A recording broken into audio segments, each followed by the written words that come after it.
Paz e saúde a todos. Jesus sempre, ou quase sempre, falava de coisas espirituais usando coisas físicas, ou até milagres, acontecimentos marcantes na vida do povo de Israel, para refletir algo espiritual para nós.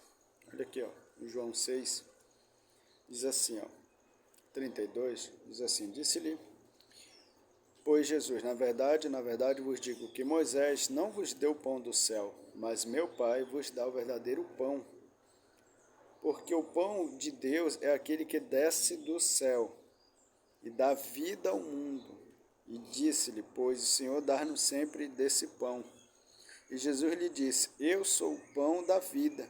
Aquele que vem a mim não terá fome, e quem crê em mim nunca terá sede. Jesus traz bênção, prosperidade espiritual. A gente está pensando somente na material.